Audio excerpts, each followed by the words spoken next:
This is the Young Turks. This is the conversation. I'm Michael Shure, and I'm excited. But a lot of people have the conversation. Who would you like to have dinner with most? And for many people, it's presidents and popes and generals. To me, I have to put David Becker on the list because he has the answers to so many questions that aren't really bothering me right now that I would love to know the answers to. David is the director of the Center for Election Innovation and Research, and he joins us today. Where are you, David, today? I'm in the suburbs of Washington, D.C., where CEIR is based. Okay, great. And so just outside the Capitol, David, you're like the doctor at the dinner party, I'm sure right now, where everybody has an ache and they want to know how it can be fixed. I want to know a little bit about the question that you are most getting now, and we'll talk a little bit about what the center's doing, but I want to know what it is that people are asking you most now. First of all, there are no dinner parties, so I don't get to enjoy that. And second of all, it's a little bit sad that I'm the person you want to most talk to, but I appreciate it very much. The question I get most from my friends and colleagues and others is, what can I do? They're very worried about American democracy. They're very worried about what's going to happen in this election season. And people, in a very inspiring way, really want to do something that's constructive. And I know this is not entirely a satisfactory answer, but the best thing I can tell everyone to do is obviously vote and make a plan to vote. Do it as early as possible. Check your registration now. If you want to vote by mail, if you think that's the right way for you to vote, especially if you're a frequent voter, plan now, get your ballot early and return it early, even return it in person if you can. And honestly, vote in person if you can and you feel comfortable with that, especially early. Because one of the things that I think is gonna be most important is getting as many ballots counted early on election night as possible. And making sure that we don't create a vacuum where people can spread disinformation about the process or make people worry about things being rigged. That process is very normal. It's going to take some time to count ballots. But among the very first ballots that are counted, the early in-person ballots are counted among the very first in most states. So if you can get out there, make a plan and vote early, you will be doing your part for democracy, and not just because your ballot will be counted early and you'll know it's counted, but because you'll be taking the pressure off of election day for those people who need to vote on election day. So if you can get that done, you'll be doing a huge service to democracy. And that's that's so important. It's such important advice to heed. And I think that for the people that want to make this thing go well, it's easily heated. There are people who do want to make it go well, but don't have confidence. And as I've traveled the country as a reporter, it seems to almost the last thing we need is more voter apathy. But I would say the notion that, why bother voting now if they're not even going to count it or it's going to be rigged? Why bother doing it? So they've almost added to apathy. And those who are doing it on the Republican side, in this case, I should say, through the administration and through the conversations that have been happening, are, I think, hurting themselves in a way. Am I wrong about that? No, you're exactly right. And I will say it is the goal of the adversaries that America has, our foreign adversaries. Their primary goal is not to elect a particular candidate. That is a secondary goal, sometimes very advantageous to them. But their primary goal is to get citizens of a democracy to lose confidence in that democracy, to lose confidence in the elections and their outcomes. And so if we succumb to apathy, if we succumb to despair, we're actually giving in to what our adversaries want. And now we've got a White House that is actively engaging in disinformation and trying to spread a lack of confidence amongst our voters. We've got to fight back against that. And by the way, this is not the entire Republican Party. There are many Republican secretaries of state and local election officials who have been working diligently to make elections work well in their states. And we as Americans should be supporting them. We shouldn't be looking to try to divide ourselves across partisan lines. We're gonna need Republicans and Democrats both to make this democracy work. And there are people on the left who are spreading rumors that make us doubt our democracy as well. So this is not just in one party. I'm not trying to spread a false equivalence here. It isn't equivalent. There is definitely the bully pulpit of the White House and the disinformation they're spreading is particularly damaging. But the best thing we can do is to be confident in our fellow citizens who are helping make this election work and vote as early as possible. early as possible is really something that we need to underscore. Let's talk about the center. You gave a little bit of a segue there when you were talking about secretaries of state. The center and the work that you are doing is focused on what precisely?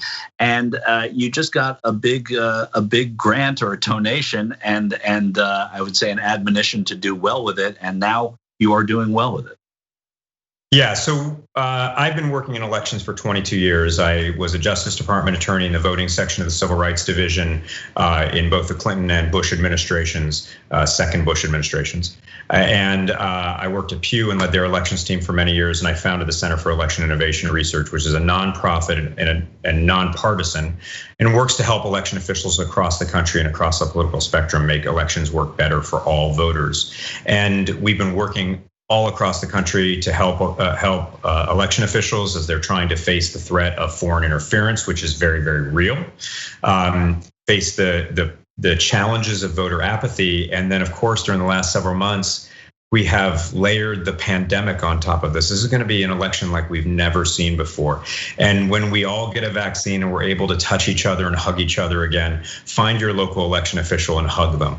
They need it. They are really struggling. So they're facing incredible challenges. But yes, Mark Zuckerberg and Priscilla Chan gave my organization $50 million to re-grant to states to help them educate voters, which is so important right now because what we're seeing is so many changes in this election compared to last elections. Options to vote, where to vote, when to vote, whether to vote by mail or in person, even recruiting a whole new generation of poll workers to replace the older generation of poll workers who might be more at risk. And so we've notified states actually just today about the awards of those grants. We exceeded the amount of grants that were available. Half the states applied for grants. All of them received some money, almost evenly divided exactly between Republican and Democratic states. And we're very, very pleased that we could assist states in providing mailers and paid media and electronic messaging to voters to help them navigate the process to make this election a success. I mean, congratulations to you, and it's also it's an emergent situation. So when these things happen, and you're able to respond in that way, it's so encouraging. The idea that, I mean, talk us through a couple of things. Naked ballots in Pennsylvania. Tell me a little bit about why people are so upset about them, and describe it a little bit if you would. So first, we need to understand Pennsylvania as a state has very little history of mail balloting. They used to have excuse required. Only in the last year have they changed that to no excuse required. And they're going to go from much less than 5% mail balloting to maybe as much as 30, 40, or 50% mail balloting in one election cycle. That is an incredibly challenging thing to do. And what they do in Pennsylvania historically is they provide two envelopes. An envelope that is the outside envelope that has the voter's personal information on it that election officials use to validate the ballot, which is very important. It's why mail voting is secure. And then an interior ballot that is just for secrecy. So once they separate the exterior ballot, they still have an interior ballot. That wasn't much of a problem when so few people voted by mail, but now we're expecting hundreds of thousands of people to vote by mail in Pennsylvania, and it's going to be important to educate them about this because a court has ruled that if that interior envelope is not used, then the ballot should be rejected.